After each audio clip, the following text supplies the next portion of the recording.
Welcome to NTD News Today. I'm Chris Beers. Here are today's top stories.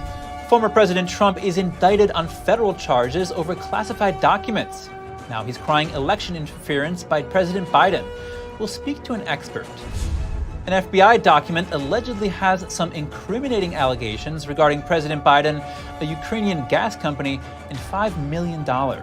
Lawmakers react. Texas has come up with a novel solution to stop illegal immigrants from entering the country. It involves a new type of barrier in the Rio Grande River. A new Twitter Files installment says the FBI and a Ukrainian spy agency worked together to block Twitter accounts in the war-torn country.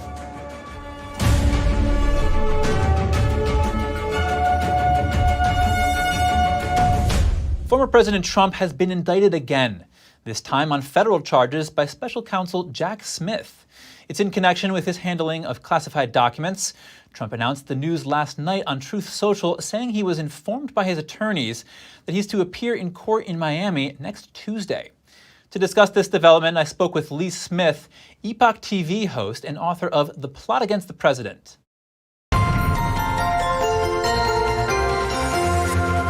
Lee Smith, thank you for joining us. Thank you very much for inviting me. It's great to be with you. Lee, you've been following the investigations into Donald Trump for some years now. What do you make of this indictment so far? Well, I think it's the culmination of what started in 2016. It's the culmination of the Russiagate investigation, not Russiagate, but the investigation of Donald Trump, which was to frame him, right? So that's where we are. Now Donald Trump has been framed. We don't know exactly all of what the charges in the indictment look like. I suspect that will be, that'll be unsealed on Tuesday at the arraignment. But right now, again, they're going to keep playing on the point that Donald Trump is disloyal. He's a seditious conspiracist. He's an insurrectionist. And that's why he was holding on to classified intelligence, right? That's what we see from 2016 through the present, whether they've gone after Donald Trump and his aides, Donald Trump supporters with January 6th. What we see now is the culmination of what we've been watching for nearly 7 years. Now, a Trump attorney told CNN that the charges are related to the Espionage Act, which is usually related to spying. What does this mean? Why is special counsel Jack Smith bringing this? Well, we don't know for sure. That attorney may be right. He may not be right. We again, all we have so far are leaks, and some of the leaks, of course, are accurate because they've gone from the DOJ to their put-through devices in the media, whether that's the New York Times or CNN, Washington Post, MSNBC. But again, we'll have to wait and see. But the point of the Espionage Act is simply that. Remember how this started. They accused Donald Trump of being a Russian spy in order to get a warrant to spy on the Trump campaign, right? So it was instrumental, but it was also, how do we put this? It was intentionally destructive of our political system to call the candidate from one of the two major parties a spy, right? But that's where we are now. That's why I say this is the culmination of Russiagate. It started in 2016, maybe even late 2015. But right now, this is the high watermark of the Russiagate operation. Is there any precedent for this? Has any other major American political figure faced this much legal pressure? No. And look, this is largely about Donald Trump. And so the point is it that the Department of Justice and Democratic Party operatives and the media fear Donald Trump? Yeah, that has a lot to do with it. Do they hate Donald Trump? Yes, they do. But there's also something else going on here, and this is the intentional demolition of our political system, right? This is third world, as everyone said, right? This is third world, banana republic stuff.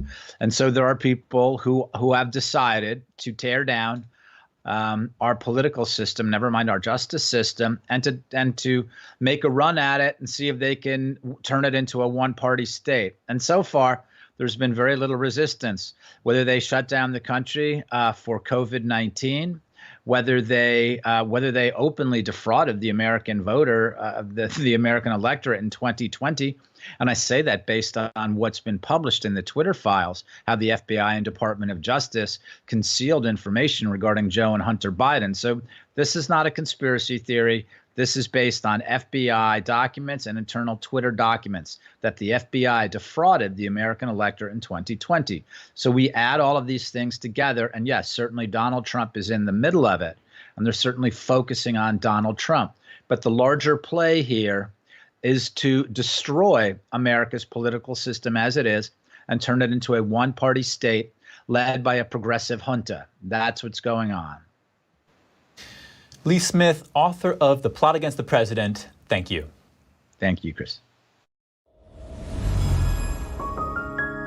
An FBI document allegedly says President Biden got $5 million from an executive of a Ukrainian natural gas company. NTD's Daniel Monahan has more on the case and the reactions from several lawmakers. Hunter Biden once sat on the board of the company named Burisma Holdings. An informant allegedly indicated in the document that the Ukrainian company hired Hunter, quote, to make the problems go away. Those problems allegedly centered around top Ukrainian prosecutor Viktor Shokin. Shokin was planning to investigate Burisma. He was fired in April 2016 amid long-standing charges of corruption. About a month prior to his dismissal, then Vice President Biden threatened to cut off $1 billion in guaranteed loans to Ukraine unless Shokin was fired. Biden recounted the story at the Council on Foreign Relations in 2018. As I looked, I said, I'm leaving in 6 hours. If the prosecutor's not fired, you're not getting the money. Oh, son of a bitch. Got fired. Congresswoman Marjorie Taylor Greene says she reviewed the FBI document and believes it is very credible. Greene shared what a Burisma executive allegedly told the FBI informant cited in the document. He also said that he paid $5 million to one Biden and he paid $5 million to another. He told the informant that he has two pieces of evidence showing proof of payment to Hunter and specifically Joe Biden. President Biden addressed the allegations at a press conference on Fox News. Where's the money?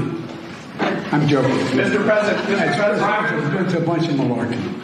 Representative Nancy Mace reacted to Biden's joke in a tweet saying, "We don't find selling out your country funny. Prove us wrong by releasing your and your family's unredacted bank records. The FBI can't protect you forever." Mace added, "And since you asked, the money is in your family's shell companies. Release these bank records too," and attached a long list of companies. Representative Anna Paulina Luna also reacted on Twitter. The DOJ indicting President Trump the same day House Oversight members saw documentation from the FBI stating that Biden and his son each received a wire transfer of $5 million from a foreign actor is not by accident. What Biden has done is impeachable. The FBI form is from June 2020. It contains an interview with an informant who was, quote, highly credible. The informant described multiple meetings with a top Burisma executive over several years, beginning in 2015. The executive allegedly wanted advice from the informant on buying a U.S.-based oil and gas company. The White House has downplayed the panel's investigation as a silly charade aimed at hurting Biden's reputation ahead of the 2024 elections. Daniel Monahan, NTD News. And now a quick look at some headlines from the U.S. and around the world. Texas is getting creative in its fight for border security. Governor Greg Abbott says an inflatable barrier is being installed along the Rio Grande. The barrier should make crossing the river to enter the country more difficult. It consists of 4-foot wide buoys that are connected to each other. If someone tries to grab them, they spin. California Governor Gavin Newsom will sit for an interview with Fox News host Sean Hannity next week. That will be his first time on the network in over a decade. The two will discuss topics like immigration, the economy, and the presidential election. They will also talk about Newsom's latest proposal for a constitutional amendment. The amendment addresses what he called a national gun violence crisis. The interview will air on June 12th. The IRS has sent out millions of letters demanding payments of taxes owed, but many of them have incorrect information. The agency says some of the notices have a wrong payment date listed. The mistakes related to taxpayers in federally declared disaster regions whose tax deadlines were extended. The House Weaponization Committee has a bone to pick with the Federal Trade Commission. It said it has information indicating the agency targeted Twitter in reaction to Elon Musk's intention to buy the company. That was in May of 2022. It says the timing, scope, and frequency of its demands suggest a partisan motivation for its actions. A new Twitter Files installment was released on Wednesday. It says the FBI assisted a Ukrainian intelligence service to block numerous Twitter accounts. The accounts included journalists and media outlets. The files show communication between an FBI agent and Twitter's then head of trust and safety, Yoel Roth. The agency told Roth the accounts were suspected by Ukrainian security forces of spreading fear and disinformation. WikiLeaks founder Julian Assange has lost an appeal. He was fighting extradition to the U.S. on espionage charges, but a high court judge in London rejected the move. Lawyers for Assange argued that the prosecution was politically motivated and say it violates a U.S.-UK extradition treaty. The treaty bars extradition for political offenses. Assange's wife says Assange will make a renewed application for appeal to the High Court next Tuesday. When we come back, another potential incentive to own an electric vehicle in the future. What is it? Find out how EV charging could become easier. And a $30 million grant goes to electrifying tractors at a California port. It's part of an effort to become the world's first zero-emissions port facility. More in just a moment, here on NTD News Today.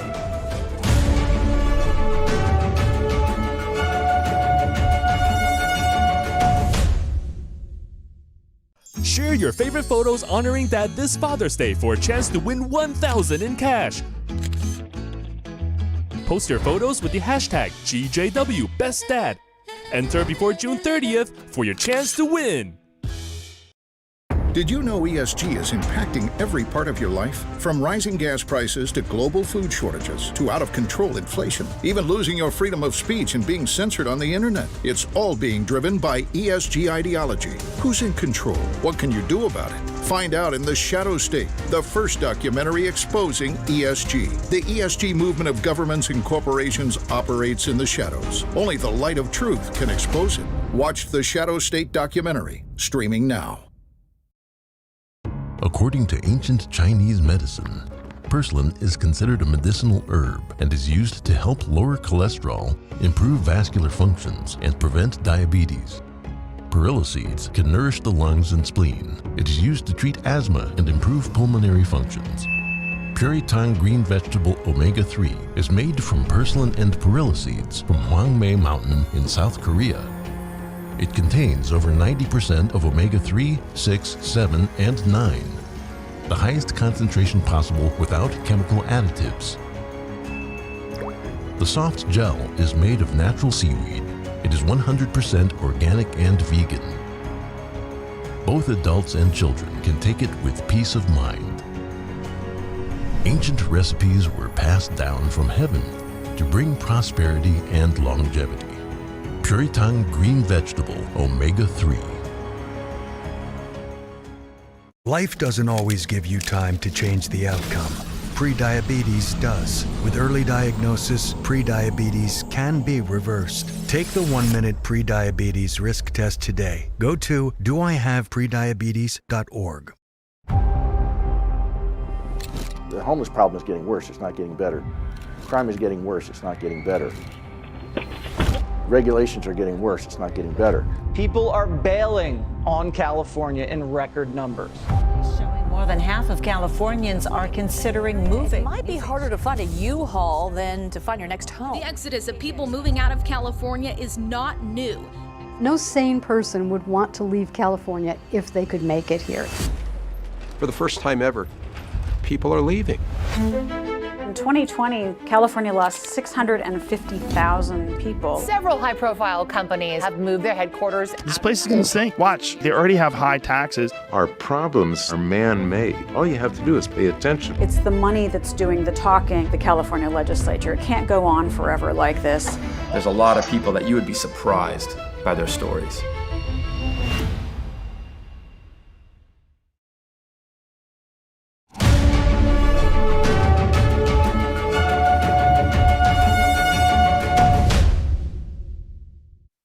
Welcome back. Hawaii Governor Josh Green has a knack for being in the right place at the right time, at least when it comes to medical emergencies. He happened to be at the scene of a traffic accident yesterday, and good thing he's a former emergency room physician, because he was able to help someone who was hurt. Governor Green was traveling in Kauai when a man sitting in the bed of a pickup truck was ejected from the vehicle and landed on his head. The 25-year-old man was reportedly knocked unconscious. Green assessed the man's injuries as he regained consciousness and stayed with him until family medical services arrived. Just 3 weeks ago, he helped another traffic emergency. With others, he rescued a man whose car had flipped over into an inactive lava field. In that situation, the governor also happened to be driving through the area when he saw the scene of the accident. The family of an Illinois woman who was killed while parasailing in the Florida Keys is taking legal action. They filed their second lawsuit connected to her death this week. The family's attorney spoke about the case. Srini, his daughter, as I mentioned, Ravi Sada, whose son was in that parasail, witnessed their family get dragged over 2 miles in a parasail that had no connection to that boat anymore. 2 miles towards a bridge, and they were begging and pleading this captain for help. Begging and pleading for help. The woman was killed after being dragged across the water and slamming into a bridge while strapped into a parasail. Florida officials investigating the crash found the boat captain cut the line holding the woman and the 2 children. He allegedly did so because the parasail was dragging in high winds from a sudden storm. Her husband, daughter, and other horrified family members watched from the boat as the tragic accident unfolded. Authorities have determined the cause of a 2021 Colorado wildfire that destroyed over 1,000 homes and left 2 people dead. The culprits were embers from a days-old scrapwood fire and a sparking power line. Boulder County Sheriff Curtis Johnson spoke on Thursday about the tragedy. With every home that burned that day, people lost everything. All their possessions, family heirlooms, were turned to ash. I share in that loss as I lost my home to the Marshall Fire. Authorities spent 18 months investigating the case. They determined that criminal charges were not warranted. The blaze spread in heavily populated suburbs between Denver and Boulder, causing $2 billion in damage. It was the most destructive fire in Colorado history. The inferno erupted following months of drought amid a winter nearly devoid of snow. It may have just gotten easier for future electric vehicle owners to charge their cars. More manufacturers are making their cars compatible with Tesla's charging network. Here's Don Ma with NTD Business. General Motors electric vehicle owners can soon access Tesla's vast network of electric vehicle fast chargers. Under an agreement announced Thursday, General Motors will adopt Tesla's North American charging plug standard and give GM electric vehicle buyers access to the Tesla Supercharger network. The agreement was announced by GM CEO Mary Barra and Tesla chief Elon Musk in a Twitter Spaces event. GM's move follows a similar decision by Ford to embrace Tesla's charging plug standard. And that means 3 of the top EV sellers in the North American market have now agreed on a standard for charging hardware. And here to talk to me is Lauren Fix, automotive expert for Car Coach Reports. Well, first of all, Lauren, thanks for joining me at the airport, it seems like. So I wanted to talk to you about GM and Tesla. Seems like investors are happy about the deal. Both companies' shares were up a bit in after-hours trading. What's your reaction hearing this? This is actually good news. One of the things that always made Tesla very exciting to people was the fact that they had their own infrastructure, their own charging stations. And there's more of those even here in the Buffalo area. We don't have a lot of charging, but having Tesla fast chargers allowed people to buy their vehicles. But now with Jim Farley from Ford agreeing to work with Elon Musk and put that interface for their charging stations in all their new cars, that was huge for Ford. But now Mary Barra sat down with Elon Musk in Twitter Spaces, and they agreed to also use that interface, which means it sounds like we've come to an agreement on which interface to these electric charging stations are the one that's going to be the winner, sort of like Betamax and VHS, right? Remember those two? So in this case, this is the VHS version. It's what Elon Musk wants, and there'll have to be adapters for those people that don't have it. But this is actually really good news for all three brands, and you can see by the increase in stock price for Tesla.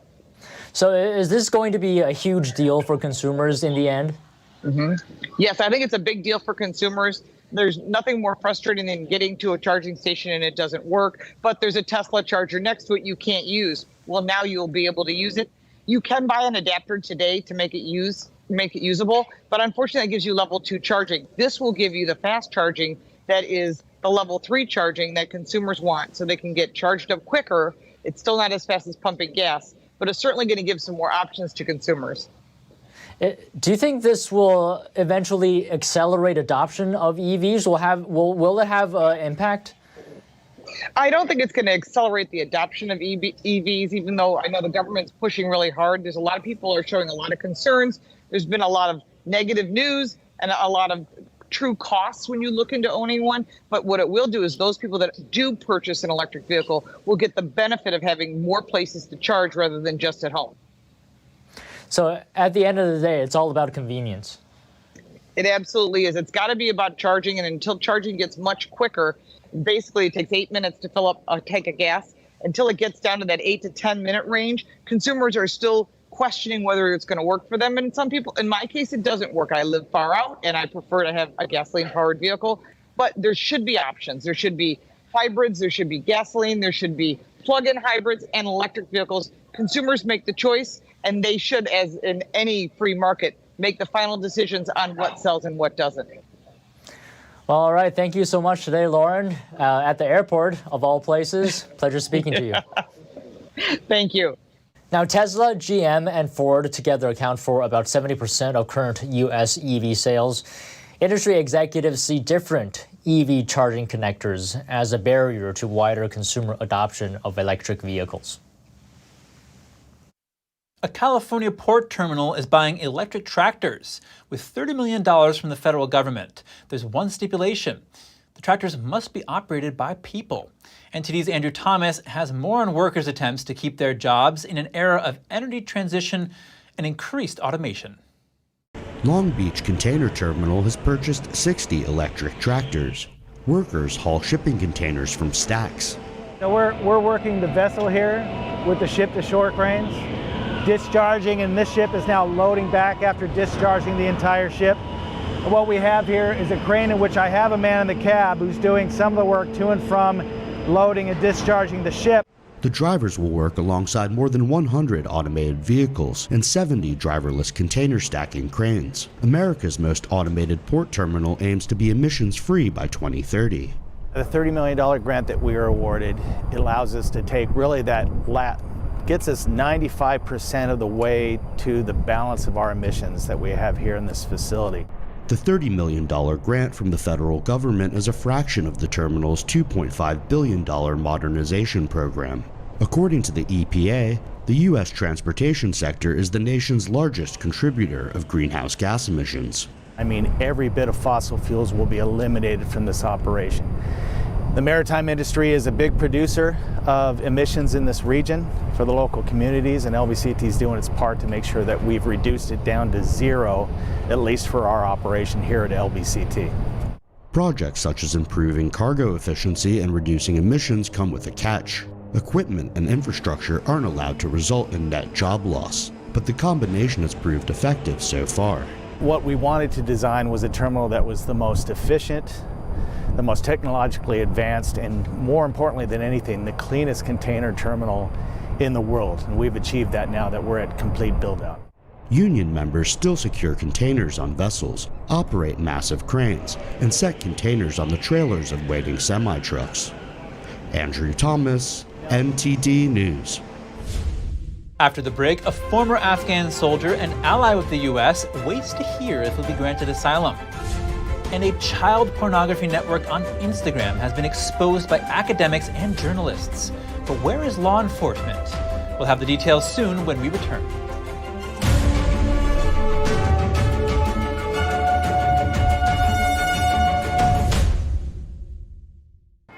What does it mean to devote your life to the truth?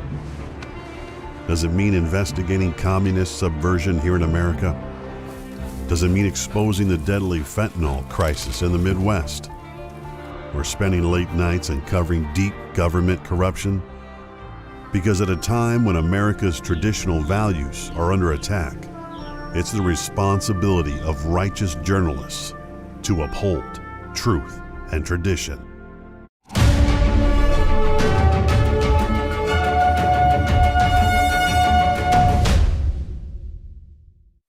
Welcome back.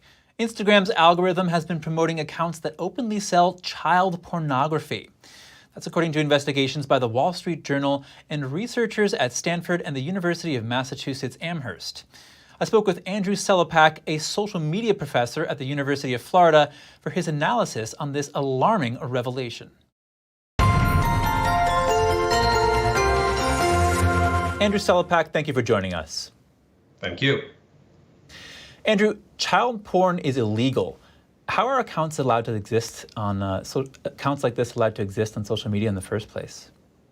Well, they shouldn't. You know, one of the things that we've seen is that people were using hashtags that really should have been banned in the first place. And this is something that a multi-billion-dollar company like Meta, which owns Instagram, should have already known to eliminate, delete, prevent users from even being able to search for or connect over. So this is really a fault, a problem, a big issue for Meta.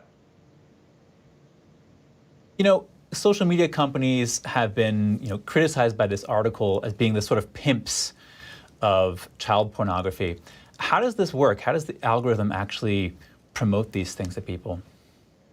Well, one of the things that it does is there's a couple different ways where you discover. And what I mean by this is that you can do a search for a hashtag on Instagram, and you can do a search for any of the ones that were listed that, connected child sex predators. But the other thing is that what Instagram and Facebook, and for the most part, all social media want to do is they want to keep you on the platform.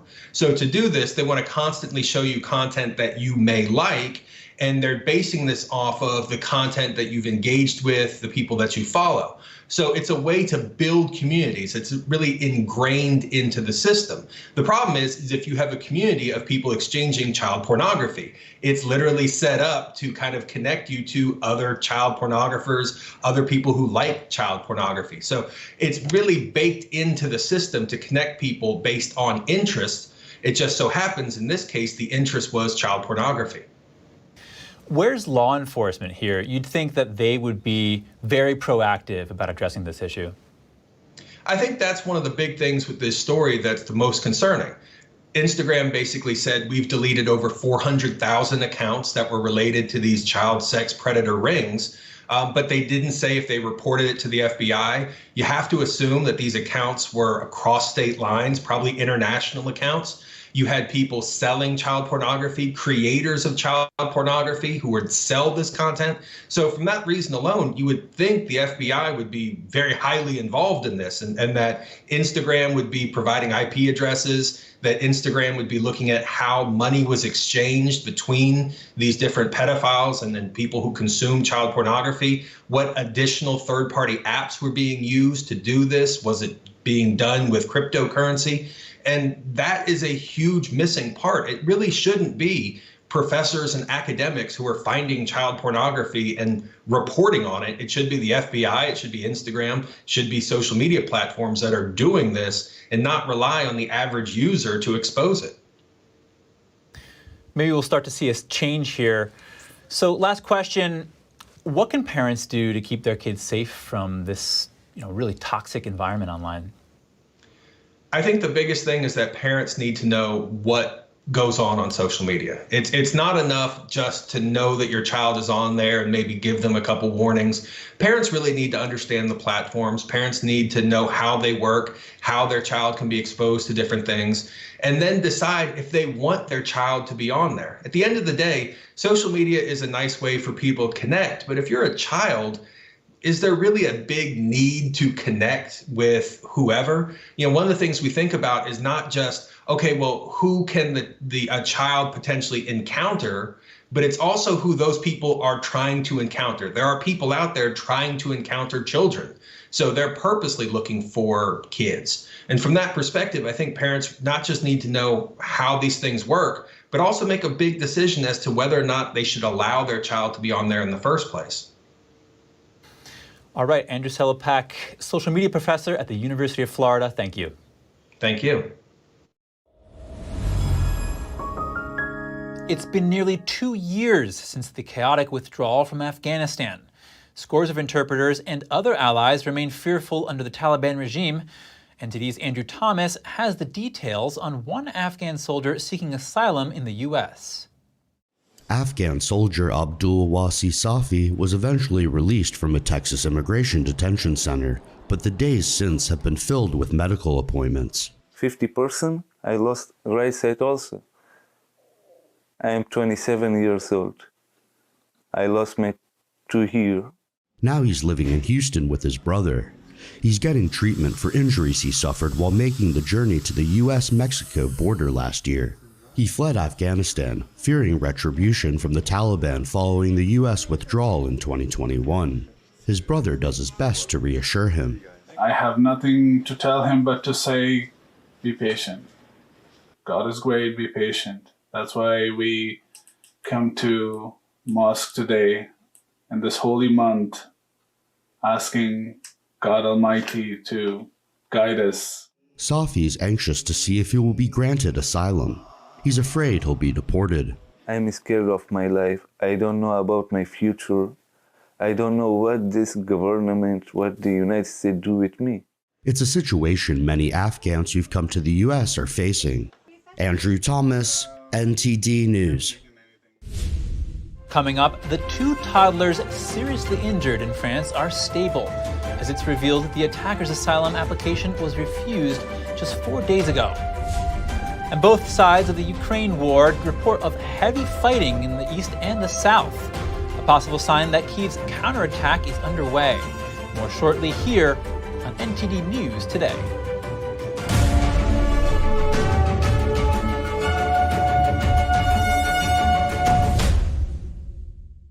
Shen Yun Creations, the streaming platform from Shen Yun, featuring world-class dance, past programs, and all original music.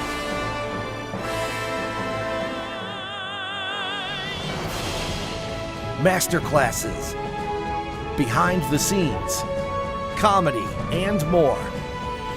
Explore shenyuncreations.com. Hey, I told you enough of that. But look, this is different. It's Grande World.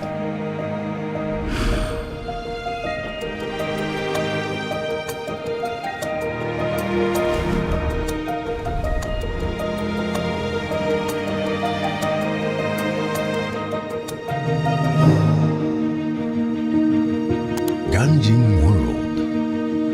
Family-friendly entertainment. Stay tuned to get 2 rolls of alien tape free. You wouldn't stick your mother-in-law on the wall, but you could with alien tape. It just sticks. Just peel and stick to make anything stay in place quick. Brick, pavers, marble, tile, plastic, even leather. Nothing works better than alien tape. You wouldn't stick your fishbowl on a moving car, but you could with alien tape. The secret is nano-stick technology that grabs and locks on to secure one side of the surface to the other. Alien tape secures in seconds, then twist, pull, and rinse to reuse. Call or go online to get your first roll of alien tape for just $19.99, plus shipping and processing. But to make this deal really stick, we'll give you 2 more rolls absolutely free. You get 3 rolls of alien tape for one low price. Order now. To order, call 1-800-490-1364 or go to tryalientape.com. So call 1-800-490-1364 or order online at tryalientape.com.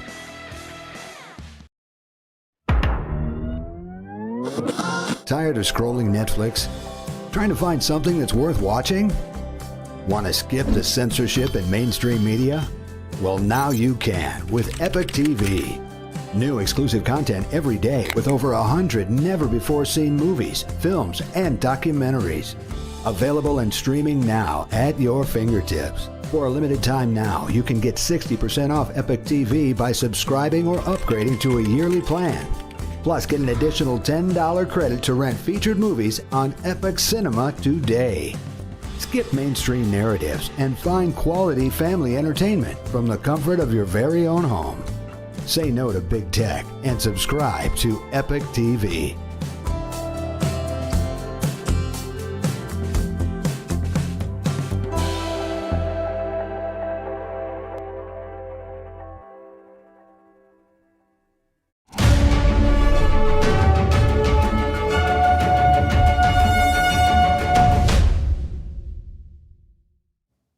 Welcome back. The French government today said 2 toddlers stabbed by a knifeman are fighting for their lives but stable.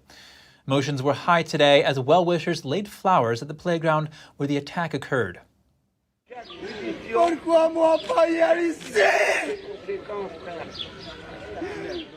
A local resident exclaimed, "Why was I not here yesterday?" 4 children aged between 22 and 36 months and 2 pensioners were wounded during the assault in the French mountain town of Annecy. Among the children wounded in the attack were British and Dutch nationals, but not German, as we reported earlier. Police have arrested the attacker, a Syrian national who was granted asylum in Sweden 10 years ago. The French Interior Minister said the suspect was homeless, and just 4 days before the attack, his demand for asylum in France had been rejected. A local prosecutor said there was no indication that terrorism was the motivation. President Macron visited the hospital where 3 of the 4 children are being cared for and met their families. Russia reported heavy fighting in southern and eastern Ukraine today. Meanwhile, evacuations from flooded areas are ongoing. Russia said on Friday it had repelled fierce Ukrainian offensives in eastern and southern Ukraine. Kiev said its forces had advanced near Bakhmut, but made no comment about fighting in the south. Donetsk region faces very tough battles, but there is a result, and I'm grateful to everyone who ensures this result. The southern Zaporizhia front is seen as one of Ukraine's main potential targets, as it serves as the land bridge linking Russia to Crimea. A former British Army head said Ukraine's counteroffensive is beginning. Meanwhile, authorities in a southern Russian city said 3 people were injured from a drone attack. On Friday, more people were evacuated from flooded areas in southern Ukraine. Kiev said at least 4 people had died after a strategically important dam was destroyed. When I woke up, the water in the apartment was up to my knees. We began carrying our belongings out. The water kept coming. Floorboards started going up. A Russian-appointed official said 8 people had died in Russian-held territory and about 6,000 had been evacuated from their homes. Ukraine's security service released a recording on Friday of what it describes as an intercepted phone call in which a Russian soldier confides to another man that the Russian sabotage group had blown up the dam. The dam had been under Russian occupation since the early weeks of Russia's invasion last year. Moscow has blamed the dam's destruction on Ukraine. Staying with Ukraine, new warnings about landmines uprooted and dispersed by floodwaters from the breached dam. They could pose a grave danger to civilians for decades to come. The flooding from the destruction of the Nova Kakhovka Dam in Ukraine is continuing to spread, now hitting the city of Mykolaiv. And the Red Cross is warning that one particular side effect of this disaster could pose an incredible danger to civilians even decades from now. Unexploded landmines and other munitions that have been swept away by the flood and now could literally be anywhere. They could still be in minefields, or they could be in the middle of roads, someone's backyard, or in their own home. As one Red Cross official put it, the only thing we do know is that the mines are somewhere downstream. Andrew Matthewson is with the Halo Trust, an NGO that clears landmines and has been working in the Mykolaiv region.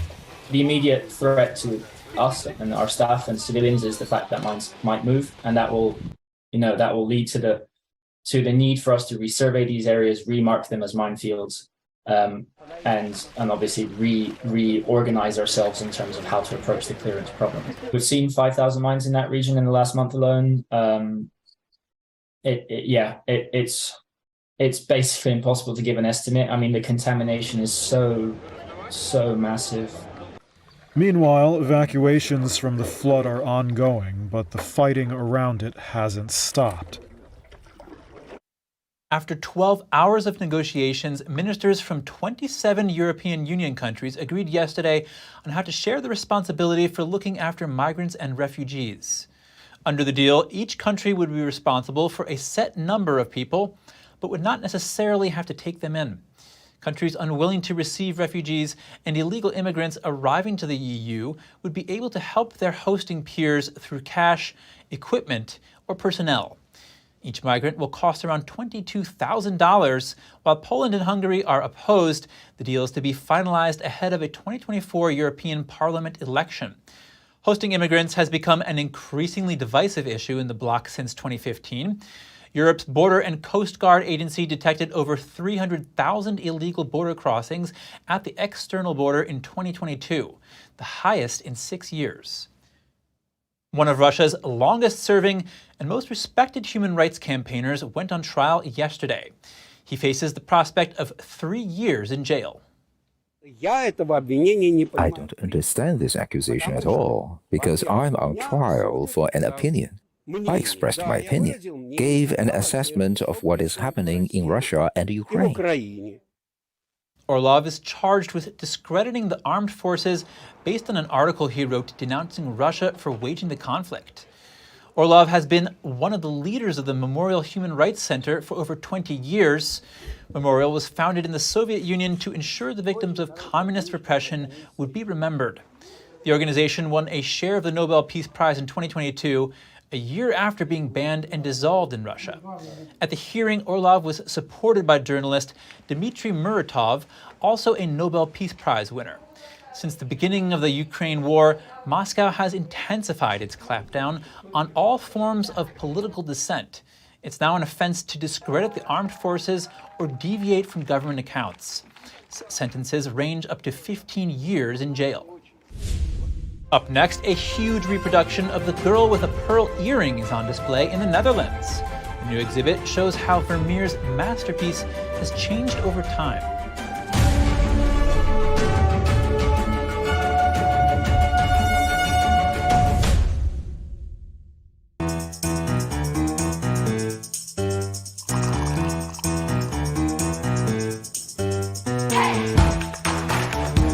Good morning, I'm Evelyn Lee. And I'm Kevin Hogan.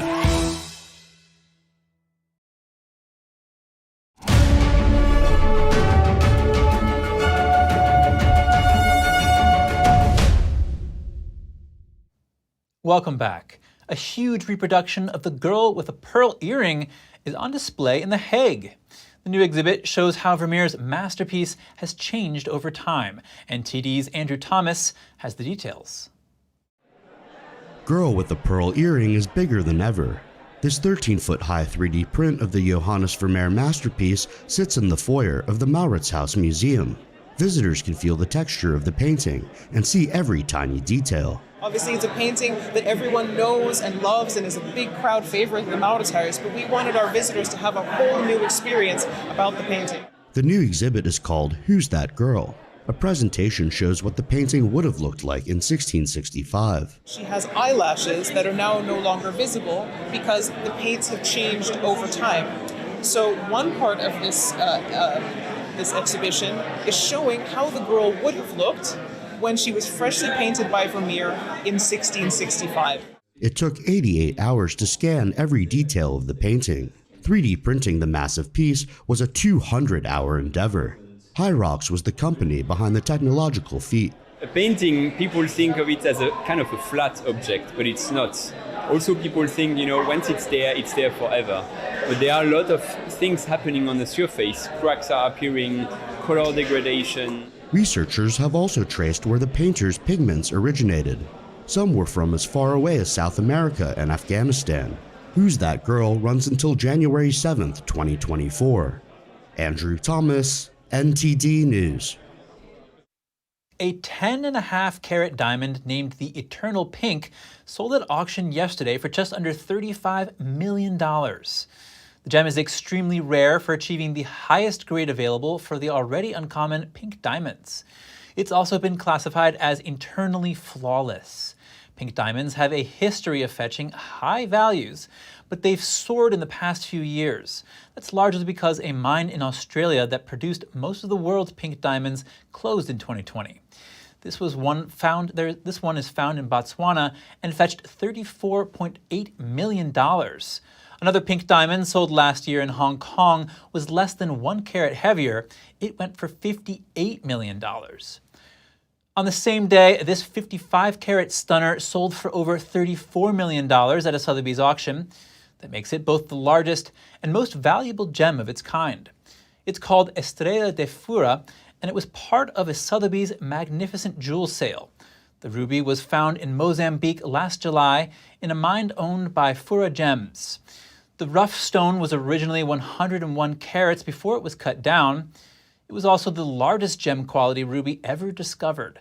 The previous auction record for a ruby was set in 2015 by the so-called Sunrise Ruby. That beauty was over 25 carats and sold for over $30 million. Some treasures aren't as beautiful, but no less precious. An ancient wood carving believed to predate Stonehenge has been discovered in Berkshire, England. It's thought to be the oldest wood carving in Britain. It's thought to be around 6,000 years old. It was discovered in 2019. The local archaeologist then contracted the organization Historic England for expert advice.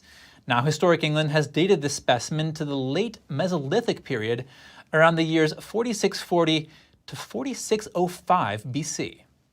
It's the oldest piece of decoratively carved wood ever found in Britain. It does really open a window to the past. It lets us think about Mesolithic people in different ways. The lump of oak wood was found in peat during construction in a village. The markings on the wood are believed to be similar to an oldest known wood carving, which was found in Russia's Ural Mountains. The discoverer of the UK artifact has donated it to a museum. Coming up, twins from across Europe gather in Austria. They talk about some advantages and disadvantages of being twins. Details to come on NTD News Today.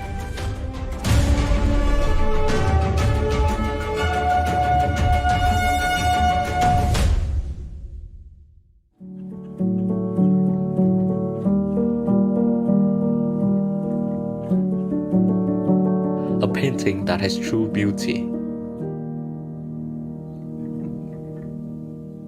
I imagine it's like a door.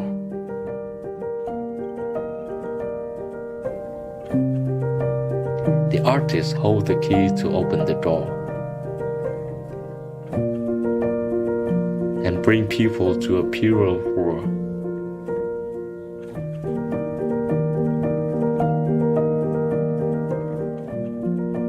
A world where people are more compassionate.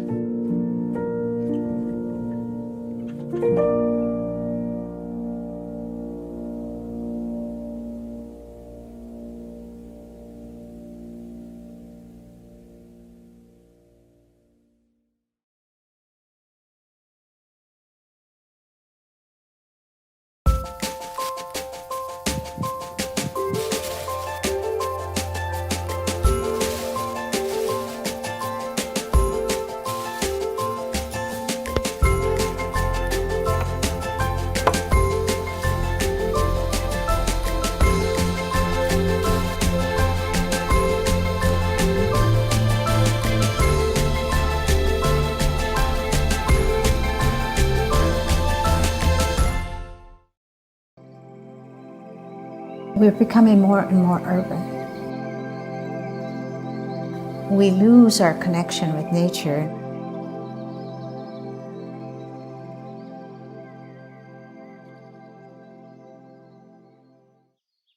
This little girl lives in a world of natural beauty, nature all around her. Not everybody has this opportunity. Things are growing all around. All sort of handmade things. The artist has portrayed a scene that is so comforting and so grounded that we can experience this ourselves. The artist himself has to be absolutely natural. And it's not easy to do because children are hard to paint. Birds are hard to paint. They don't sit still. This is quite an accomplishment, reflecting nature back to us.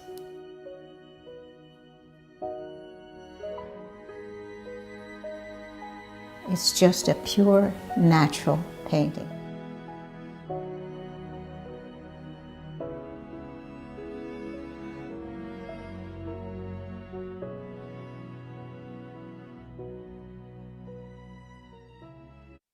Welcome back. Twins from around Europe meet other pairs of twins in Austria.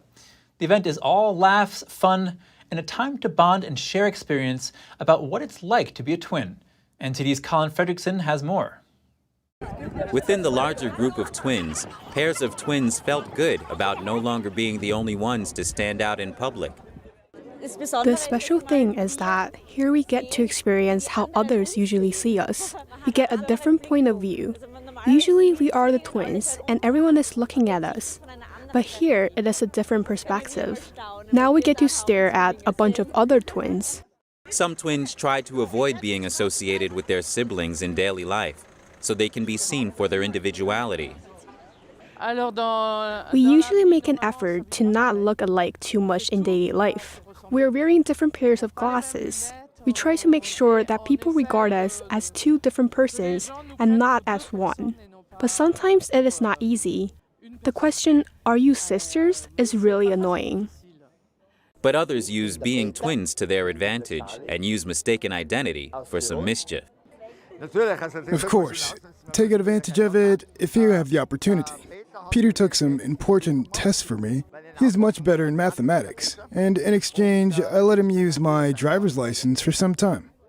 The event organizers spoke about the turnout. Most of the participants come from Germany, many also from Switzerland. And Austria, as the hosting nation, has a strong representation, of course. This year, we also have twins from France. But as former meetings, we did have twins even from the US. Some twins say the event gives them a strong sense of community. Colin Fredrickson, NTD News. Now to some health advice.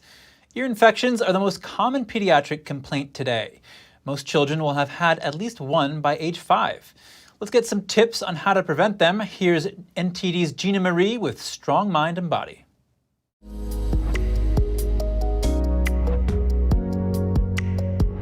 Ear infections are tough for kids because they can be painful. It's not easy for parents either who have to watch their little ones suffer. The good news is that ear infections can be reduced, if not avoided entirely. Consider adopting these nutritional and lifestyle tips. First, let's look at breastfeeding. Babies and toddlers who are breastfed suffer far fewer ear infections than their formula-fed peers. Breast milk contains antibodies that coat the mucosa tract of the respiratory tract. This protects the baby by fighting off harmful bacteria. Consider breastfeeding exclusively for 6 months and continue to breastfeed alongside solids for as long as possible. This will help to minimize the risk of developing ear infections. Next, let's look at allergens. Because allergens create inflammation that can be linked with ear infections. Therefore, uncover any food or environmental allergens to try and minimize the occurrence of inflammation. Common food allergens are dairy, wheat, soy, nuts, corn, citrus, beef,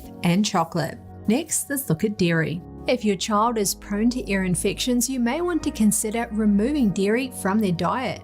Because dairy is mucus forming, it can create congestion. This creates a prime environment for bacterial infection. Many parents have been able to eliminate chronic ear infections through this one change alone. Next, you'll want to avoid sugar. When sugar is consumed, it reduces the immune response by inhibiting white blood cell activity. White blood cells are essential. This is because they can help to fight off dangerous bacteria and viruses that cause infections. By avoiding sugar, you can help to ensure that their immune system is at its strongest. Next, you'll want to deal with colds promptly. To avoid ear infections, it is best to address colds immediately. Since colds often lead to ear infections, it is wise to try and prevent them as well as reducing their severity. Children should eat a high nutrient diet rich in vitamin C and A as well as zinc and omega-3s. Next, let's look at probiotics. Numerous studies show that adding a probiotic supplement to a child's diet can help to reduce the frequency of ear infections. Probiotics are good bacteria that help to boost the immune function of the body. And finally, let's look at bottle feeding.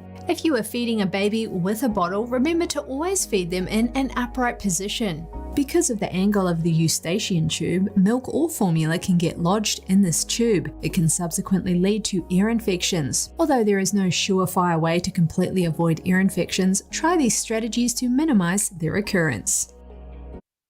Driving is not for everyone. One woman in Argentina found out the hard way when her driving test went terribly wrong. Surveillance footage shows her hitting the curb and driving over many grassy islands. Then as she tries to stop the car, she speeds up and crashes into a lamppost. The video of the ill-fated test in Argentina's eastern city of Lanús went viral. Local media reported that firefighters and civil defense teams had to assist the 63-year-old to get out of the vehicle. The woman was taken to hospital with minor injuries. Thank you for tuning in today. I'm Chris Beers, and you're watching NTD News.